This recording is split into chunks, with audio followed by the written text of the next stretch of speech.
Through such maladjustment, we will be able to emerge from the bleak and desolate midnight of man's inhumanity to man into the bright and glittering daybreak of freedom and justice. And when we believe this, we will go out with this determination, knowing that we have a challenging future ahead, and we will have an active faith in the future, even though darkness is often around us. We know that is a great light ahead. With this faith in the future, something reminds us that the arc of the moral universe may be long, but it bends toward justice. And we are reminded somehow with Carlyle that no lie can live forever. We go on with the conviction that came out through William Cullen Bryant, truth-crushed earth will rise again. And we live with the faith that that is something in this universe that justifies James Russell Lowell in saying, truth forever on the scaffold, wrong forever on the throne. Yet that scaffold sways the future. And so with this type of faith in the future and this determination and this commitment to the ideal of freedom and human dignity, we will be able to bring into full realization the principles of our democracy and go that additional distance. And when we do this, men will be able to come together and join hands. Yes, all of God's children, black men and white men, Jews and Gentiles, Protestants and Catholics, and in joining hands they will be able to sing with new meaning in the words of the old Negro spiritual, free at last, thank God Almighty, we are free at last.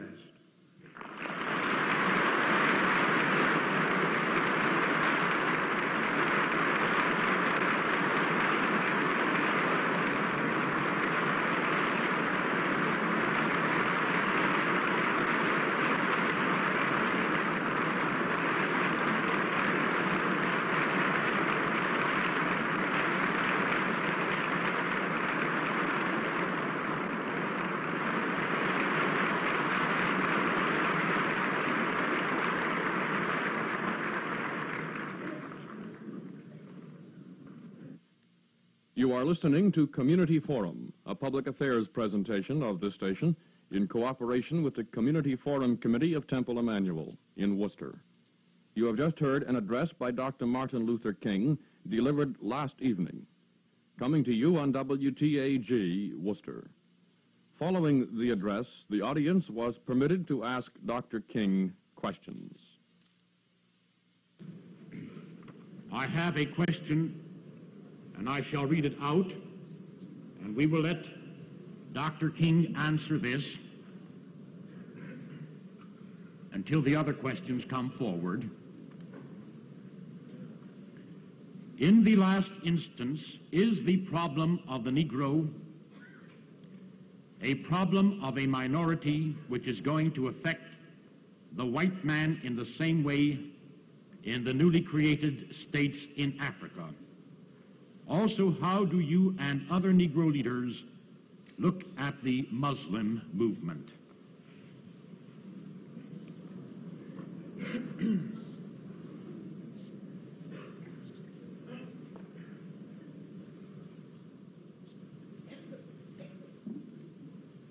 I'm not sure if I understand this first question, and I hope I will answer it in the proper manner.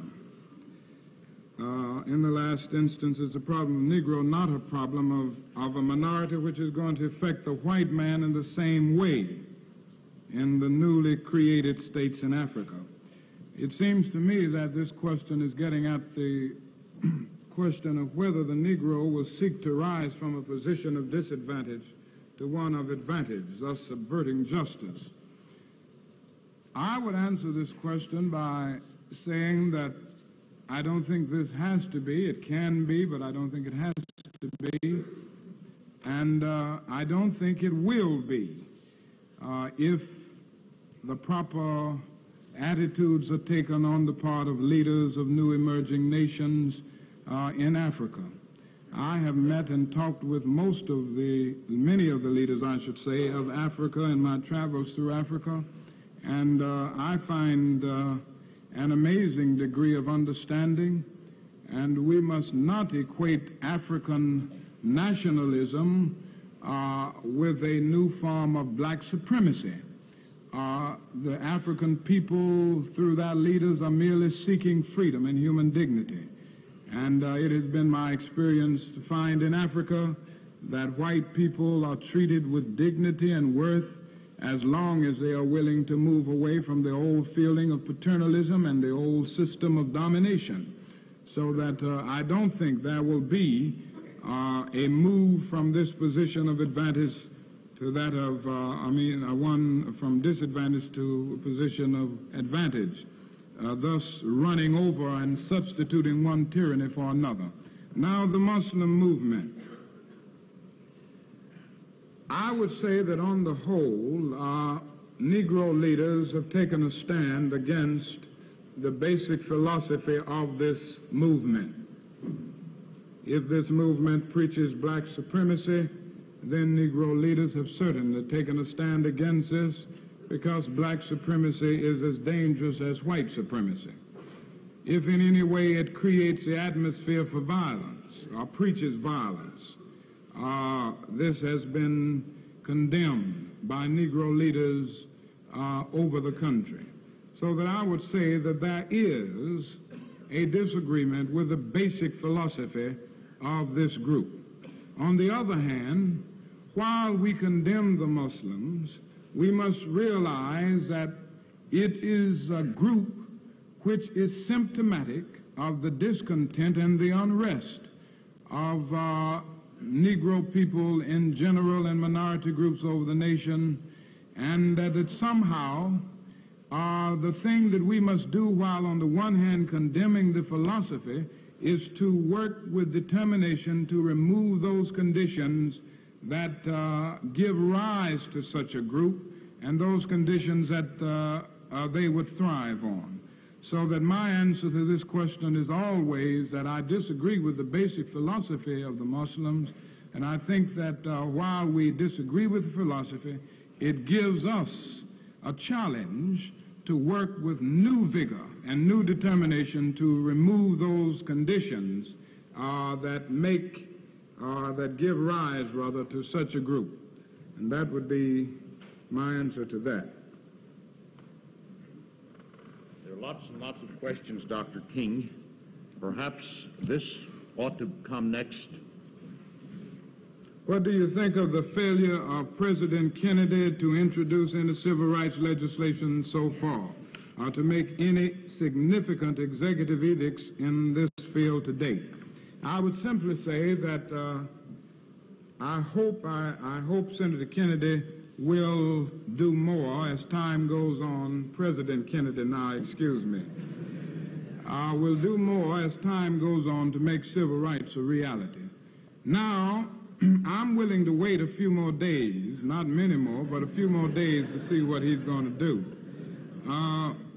It may well be that President Kennedy is concerned about getting his legislative program through, and the feeling is that if he takes a forthright stand and submits civil rights legislation, it will make it very difficult for his legislative program in the social welfare area and other areas to get through.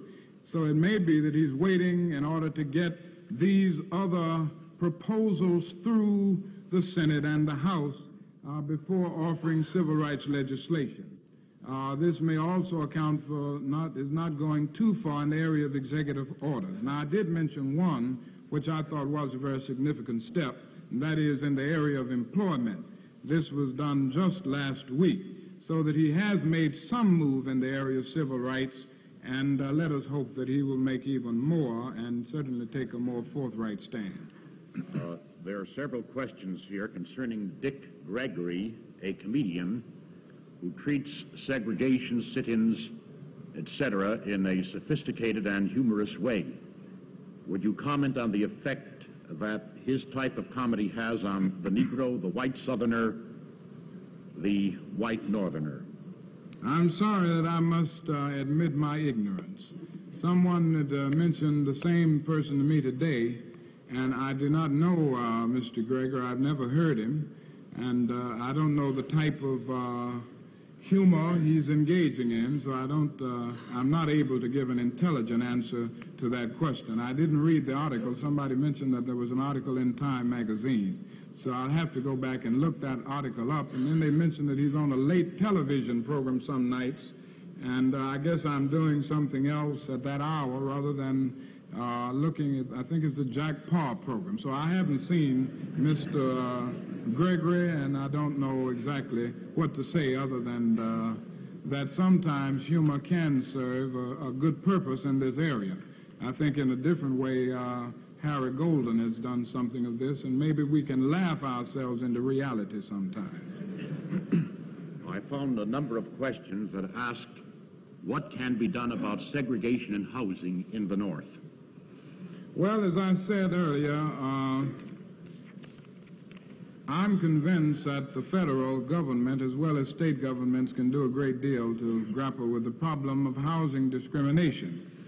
Now, I mentioned the fact that most of our housing falls under the federal government in some way, and I mean financed by the federal government in some way through FHA and, as you know, PHA, which is the Public Housing Authority, and Urban Renewal, which is a big area now, and also veterans loans. Now, I think the federal government can well grapple with this problem by making it clear that agencies that will discriminate cannot gain loans from the federal government. I think on the local level, there should be legislation within states. For instance, New York City has a law which makes it illegal to practice discrimination not only in public housing but private housing. And I think this is needed more across the country and in the various states of the country. Now, I would not underestimate the need for education in this area, so I think community agencies should get together and religious institutions and do some teaching on this question, because people have been victimized with false rumors and distorted ideas that have been disseminated about Negroes and other minority groups, and so they tend to feel that if a Negro moves in the community, that's the worst thing in the world, because the Negro is inherently criminal and that he tears down property. And the fact is that there is no truth in that whatsoever. The property has already depreciated when the Negro moves in, and that's when it becomes open to him. So that I think there's a great deal that can be done through education, and I think there's a great deal of work that must be done on our realtors, who so often carry this kind of thing on. The minute a Negro moves in, they begin to run in and tell the white people, you better move out because your property is going to depreciate, and they're making big money on it in many instances, while the community is suffering from a moral disease in the process. Dr. King, will you comment on the recent decision of the Supreme Court refusing to pass on the sit-down situation in restaurants? I don't think that is anything to worry about in terms of a setback in our movement. It was a legal error. The lawyers in Tallahassee, Florida, appealed from a local state court all the way to the Supreme Court, bypassing the state Supreme Court of Florida. And the Supreme Court of the United States refused to hear it. It was not its refusal to grapple firmly with the whole legal basis for sit-ins. It was its refusal to grapple with a case that had not exhausted all of the legal remedies, so that they just refused to hear it. But the Supreme Court does have a case from Baton Rouge, Louisiana, which did exhaust all of the remedies through the Supreme Court of Louisiana, and one other case in Virginia, so that I'm sure that the Supreme Court will, in the not-too-distant future, rule on the legality and the constitutionality of sit-ins. Can you foresee a time when the hardcore, bigoted congressman or senator from the segregated southern states will be voted out of office by Negro votes? Yes, I can. I think it's a real possibility. As I said, there are some 5 million potential Negro voters in the South. When I say potential, I mean eligible in terms of reaching the age for voting. And I'm sure that as time goes on, the federal government will have to do more in terms of guaranteeing the right of citizens to vote in general and Negroes in particular. And when this happens, more Negroes will register, more Negroes will vote, and with the Negroes voting and the white liberals and moderates voting together, I'm sure that more people of goodwill will be able to get elected, and the extremists and the bigots will be voted out of office. This happens in many areas where the Negro has the ballot. For instance, in Atlanta, where I live, the mayor of the city makes it very clear that we must integrate our schools. He makes it very clear that integration is the law of the land. Now, on the one hand, I hope it's because of Mayor Hartsfield's goodwill and moral suasion. On the other hand, I'm convinced that some of it is the fact that you have about 38,000 Negro voters in Atlanta, and that makes a difference. In order to get elected, he needs a Negro vote. Aside from the historical backgrounds, do you believe that the fear of miscegenation or economic fears are the major stumbling blocks to the acceptance of integration by white Southerners? I would say these are the two basic fears. I think on the one hand, the white South is seeking to defend and preserve a preferred economic position, a position that they fear losing. So that is true. The economic issue is one of the basic ones. Also, the fear of intermarriage is one of the big fears in the South today. There is no doubt about that. Now, we could go into the causal basis for this fear, but it is a fear that is there. My argument is always this, that properly speaking, individuals marry and not races, so that this question should not even come up in the struggle for civil rights. The other fact is that in areas where you have had integration over the years, the percentage of intermarriages have always remained very small. The percentages have always remained small in any of the northern areas that you mentioned. So on a statistical basis, it isn't true. The Negro this isn't the basic thing that the Negro is seeking, as I've tried to say to audiences all over the country, although a man should be free to marry anybody that he wants to, and the person always has the freedom to say no. We must make it clear that the basic aim of the Negro is to be the white man's brother and not his brother-in-law. I think that's the difference.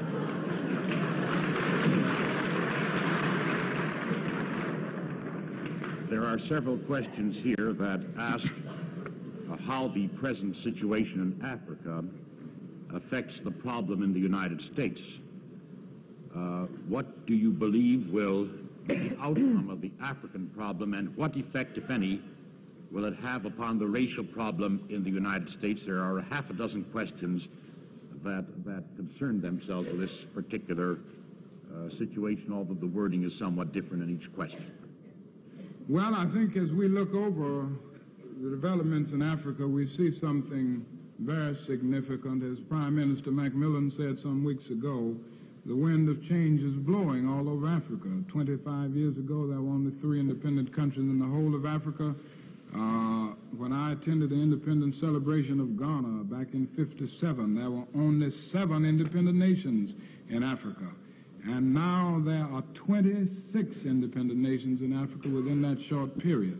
Now, this has to have some influence in the United States. I don't see how we can buck the rolling tide of world opinion. And in the next 5 years, most of the countries in Africa will have their independence, even in the most hardcore areas. When you move even, think of the Rhodesias and Nyasaland, and when you move up to East Africa and Kenya, all of these countries in less than 5 years will have their independence.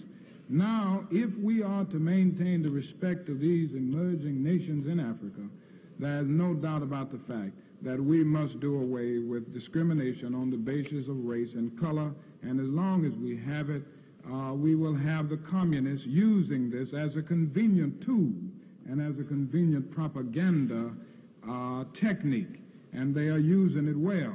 So that I'm convinced that somebody in Washington and over our nation will have sense enough to see this, and I believe that the developments in Africa and Asia and over the world generally will have a great deal to do with changes in the United States in the next few years. Are you in favor of a provision in President Kennedy's bill on education which would prohibit federal funds from going to segregated schools? I would simply say that I have felt all along that the federal government is the highest investor in segregation in our nation, and that one day, if we're going to have integration, the federal government must make it clear with determination that segregation is morally wrong and that it will not lend its support to any segregated situation. Now, that simply means that I would go on to say that I think it is morally wrong for the federal government to give funds to states and school districts that willfully, openly, consciously, and boastfully contend that they are defying the Supreme Court's decision and that they will never obey it. And I assure you that once the federal government is willing to go this far, those school districts will fall in line, for when you hit even the white South in its pocketbook, it tends to respond. And this is a need at this hour. And I know the argument is that once you attach this rider, it will not get through. But this does not have to be true. It could get through if you had enough congressmen and enough senators to have integrity on this matter. It could get through. The Southerners could not defeat it alone. They have to have the support of senators outside of the South. So it isn't true that it can't get through. The fact is that it could get through if these men wanted it to get through. Recently, a Negro was appointed to the Federal Housing Board to head it. Do you think any progress will be made to the advantage of the Negro in housing, that is, because of this appointment? I would think that Mr. Kennedy appointed Mr. Weaver to this position because, in some sense, he is committed to the great task of doing away with discrimination in housing. Now, Mr. Weaver has made it clear that he believes in open occupancy. There's no secret about this. So that I think his appointment and now his confirmation in this very significant position will make it possible to make very meaningful strides in the area of housing, especially from the federal level. So that I'm sure that Dr. Weaver will work in this area to bring about housing equality and to do away with housing discrimination. I do think that this will help a great deal.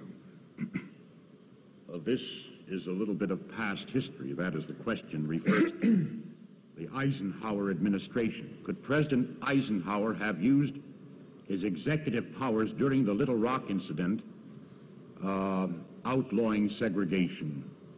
Were federal troops necessary?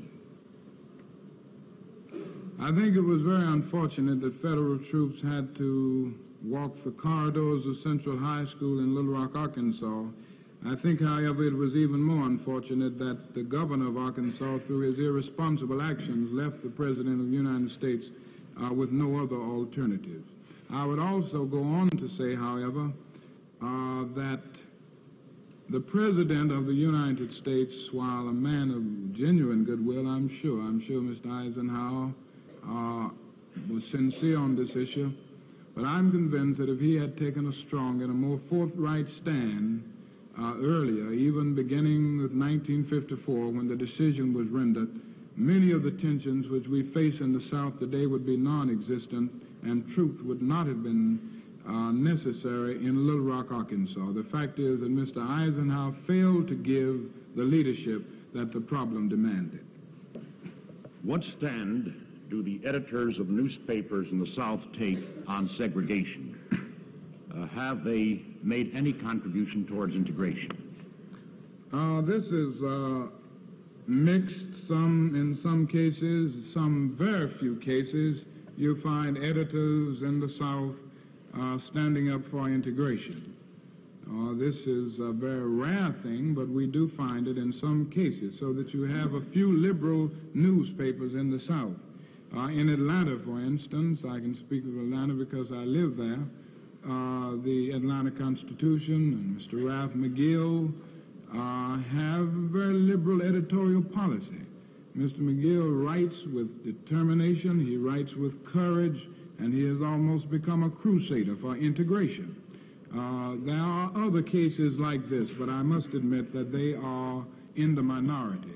On the whole, the editors of the South follow the pattern of preserving the status quo and defending the system of segregation. I have just one question, and I trust that neither you nor the people in this audience will think it presumptuous of me if I myself attempt to answer it. The question is, Dr. King, what is your mission on Earth?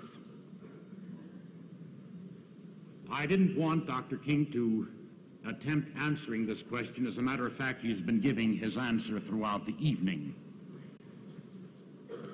But in the course of his lecture, he compared his struggle with the struggle of the children of Israel for freedom when they were bondsmen in the land of Egypt.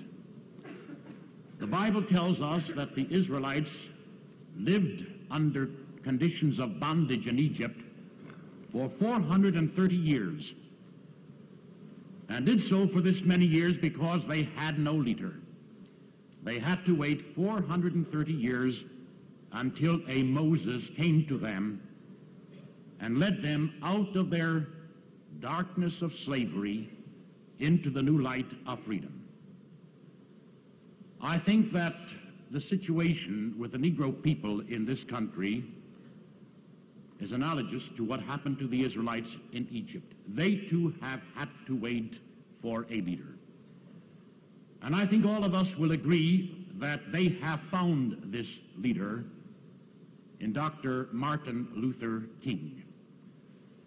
But not only have the Negroes of America found him as a leader, all Americans must now look upon him as that man who has done more than anyone else to break the shackles of bondage, that kind of bondage which we call Jim Crow and discrimination and second-class citizenship.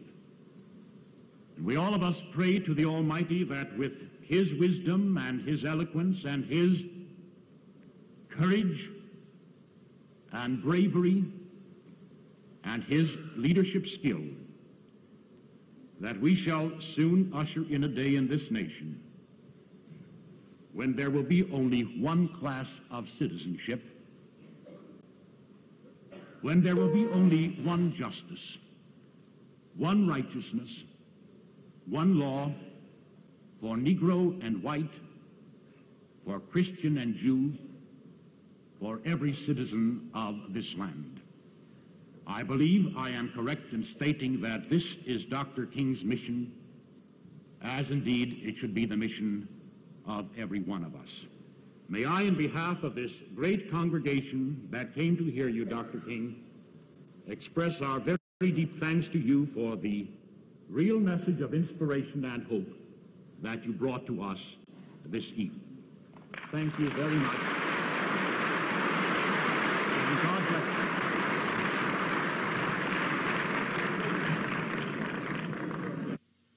You have been listening to Community Forum, a presentation of the Public Affairs Department of WTAG News.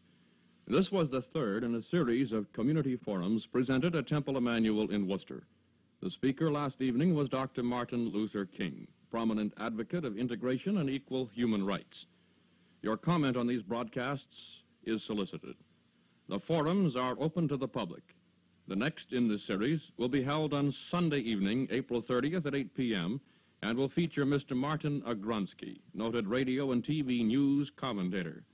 Mr. Agronsky will have then covered the Eichmann trial and will deliver at the Temple Emmanuel Forum an eyewitness report. This is Dick Wright speaking for WTAG News.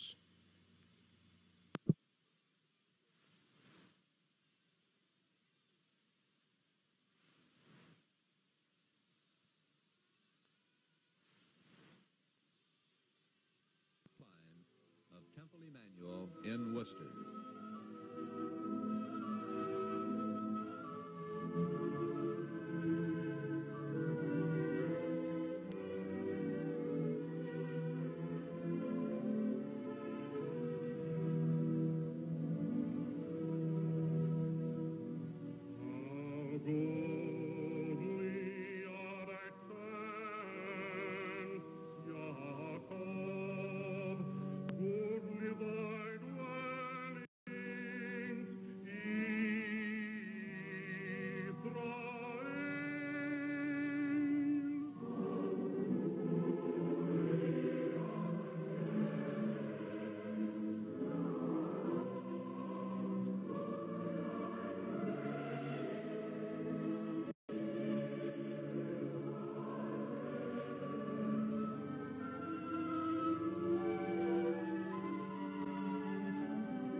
In the Jewish prayer book, we read the following words. With an everlasting love hast thou loved thy people, the house of Israel. Torah and commandments, statutes and ordinances hast thou taught us. Therefore, O Lord our God, at our lying down and our rising up, we will meditate on thy teachings, and rejoice in the words of thy Torah and in thy commandments at all times. For they are our life and the length of our days, and in them will we meditate day and night. And thy love will never depart from thy people Israel. Praised art thou, O God, who hast shown thy love for Israel through thy Torah. Amen.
is one word that seems to be used with greater frequency than any other. This is the word Torah. Usually it is translated as law. Wherever the word law appears in the English Bible, it is fairly certain that the Hebrew equivalent is Torah. Actually, however, Torah has a much broader meaning than is implied in the word law. In its most specific meaning, it refers to the first 5 books of the Bible, which are called the Torah of Moses. The handwritten parchment scroll in which the 5 books of Moses are found in every synagogue is called the Torah scroll, or usually is referred to simply as the Torah. But Torah may also refer to all 39 books of the Hebrew Bible, and even to those great bodies of post-biblical literature known as the Talmud and Midrash. Indeed, all of the numerous commentaries on the Bible and even on the Talmud are included in the category of Torah. It is evident that a Hebrew word with so broad a meaning signifies far more than is contained in the term law, with which it is most frequently associated. Actually, Torah means teaching or learning. There are many places in the Bible where it could best be translated as doctrine or instruction. In the Talmud and Midrash, it refers to the vast educational system erected in the early rabbinic period for the transmission of Jewish religious ideals and disciplines. A man who had Torah was a man of learning, and as such it was considered important that he impart his Torah or learning to others. In the great complex of literature, law, tradition, and ethical idealism, which we call Judaism, everything is encompassed by the word Torah. Indeed, Torah and Judaism really mean the same thing. For Judaism is not so much a religion or faith in the normally understood meaning of those terms, as it is a system of teaching, learning, and implementation of educational disciplines. For example, the rabbis of the Talmud warned that it was not possible for one to have faith without knowledge. An ignorant man cannot be pious, they said. The purpose of religion, in their view, was to carry out the will of God. But how could one carry out God's will unless one knew specifically what the Lord demanded of man? Hence, it was assumed the more learning a man possessed, the more would he be capable of fulfilling divine command. The less learning he had, the greater the chance that he would err and transgress against the word of God. For many centuries, the only aristocracy Judaism knew was the aristocracy of learning. The status a man achieved in the community was based in large measure on the amount of Torah or learning he possessed. It did not matter if he was rich or poor. What did matter was his knowledge. Naturally, it was understood that his knowledge and learning had to be coupled with fulfillment of ethical and moral principles. Since the greatest emphasis of Torah was on performance of the good deed or righteous act, the more a man knew, the better was he capable of conducting his life on a high moral and ethical plane. To possess Torah and not act accordingly was, of course, a perversion of the whole meaning and intent of Judaism. The highest goal of the learned man was to become a teacher. To acquire knowledge merely to keep it to oneself frustrated the whole plan of the learning process. He who learns in order to teach, the rabbis of the Talmud said, is destined both to learn and to teach, and also to perform the will of God. To those who excelled in learning, a special title was granted, the title of rabbi, which is nothing more than the Hebrew word for teacher. For many centuries after the establishment of the rabbinate, the rabbi was not a professional person, but merely a layman who had acquired a considerable body of knowledge and had the capacity to teach and interpret the law.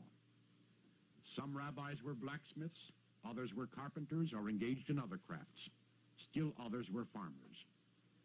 In the Middle Ages, it was commonplace for rabbis to earn their livelihoods as physicians, as their considerable learning often led them into the study of medicine. Such indeed was the case with those intellectual giants of the Middle Ages, Moses Maimonides, Judah Halevi, and many others who practiced medicine as a profession while carrying on their religious writing and teaching as an avocation. Only in later centuries did the rabbinate assume a professional character. In the past 2,000 years of growth and development of the Jewish tradition, learning has been considered so important that at no time was it allowed to fall into disintegration and decay. While there may have been some Jewish communities that lacked schools, these were the exception rather than the rule. Indeed, the synagogue itself was the school, as implied in the Yiddish word shul, which is equivalent to the German Schule, or school. Education was universal. Every child received it. It was unthinkable that a child should grow up without knowing the Bible and prayer book in the Hebrew language. Not to have this knowledge meant that he could not participate in the synagogue worship or fulfill the basic commandment of learning Torah. Judaism is perhaps the only religion in the world that makes it a sin to be illiterate, and certainly one of the very few that regards the ownership and study of books as a basic and fundamental spiritual requirement. In the synagogue worship, every day in the year, the commandment of the 5th chapter of Deuteronomy is the focal point around which the whole prayer book revolves.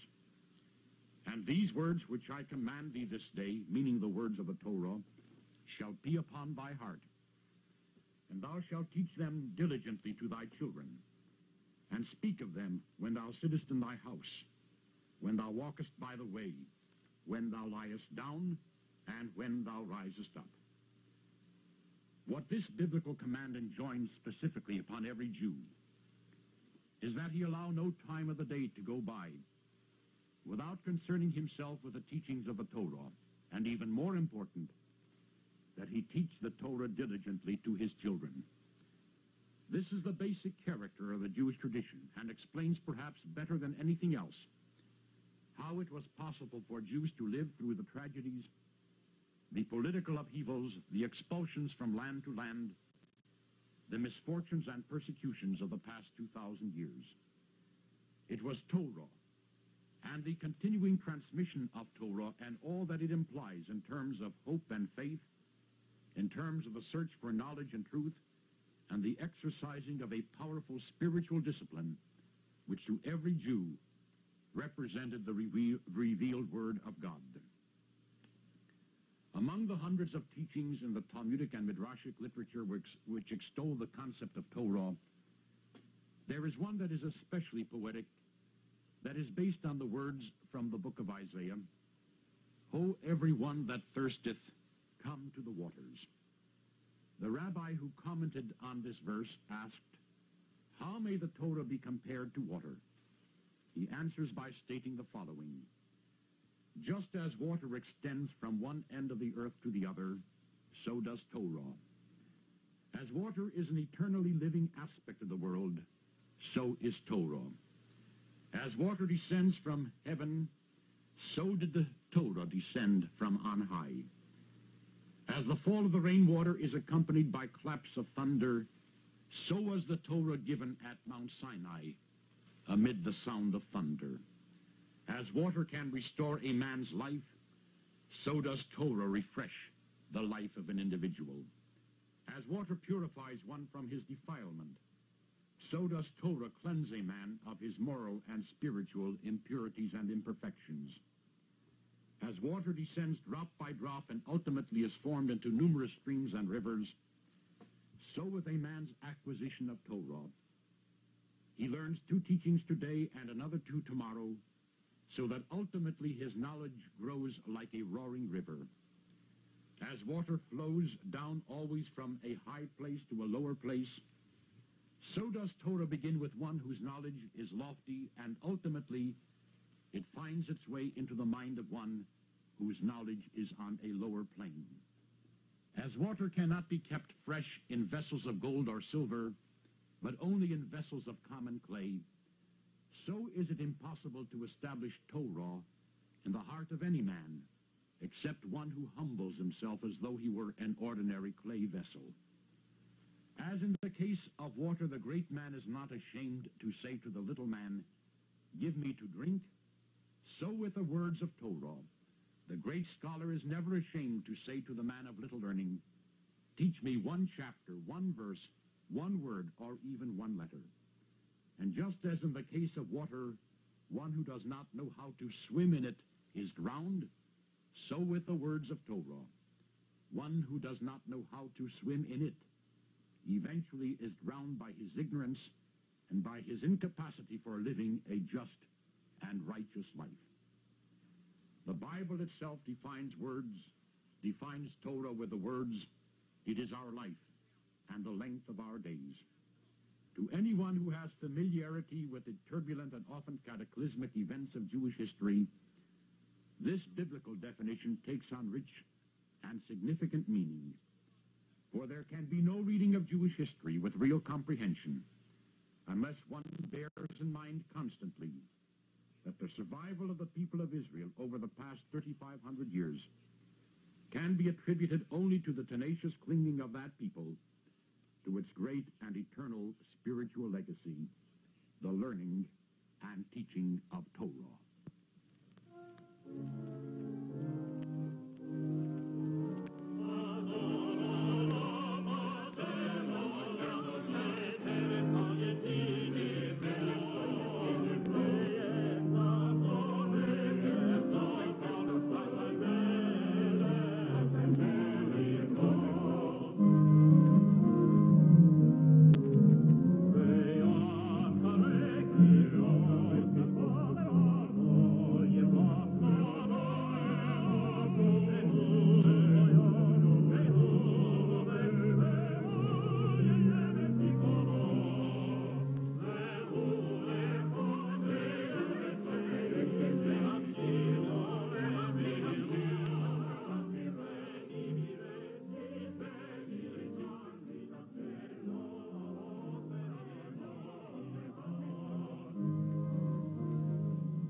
O Lord our God, we thank thee for thy manifold blessings unto us, that all who are within hearing of this voice find comfort and consolation at all times in thy word. May they be strengthened by thy gift of knowledge and the capacity for man to seek wisdom and to acquire learning. We ask thee, O God, to send thy blessing upon all thy children wherever they may be. That blessing which was first uttered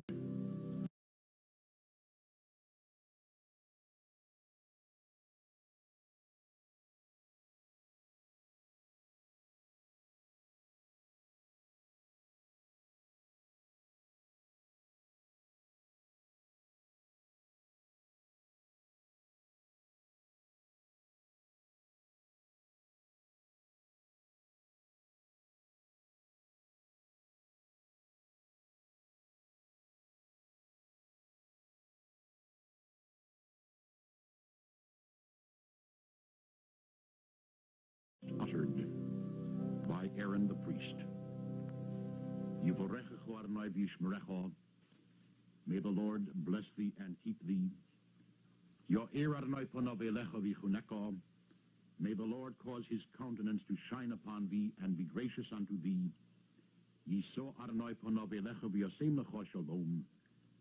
May the Lord lift up his countenance unto thee and grant thee peace. Amen.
and shine upon you the light of his countenance, and be gracious unto you.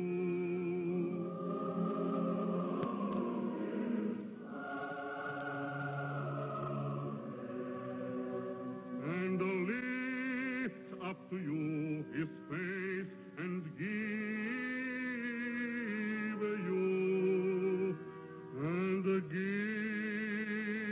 you peace.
You have just heard Rabbi Joseph Klein of Temple Emmanuel in Worcester with tonight's New England Jewish Hour.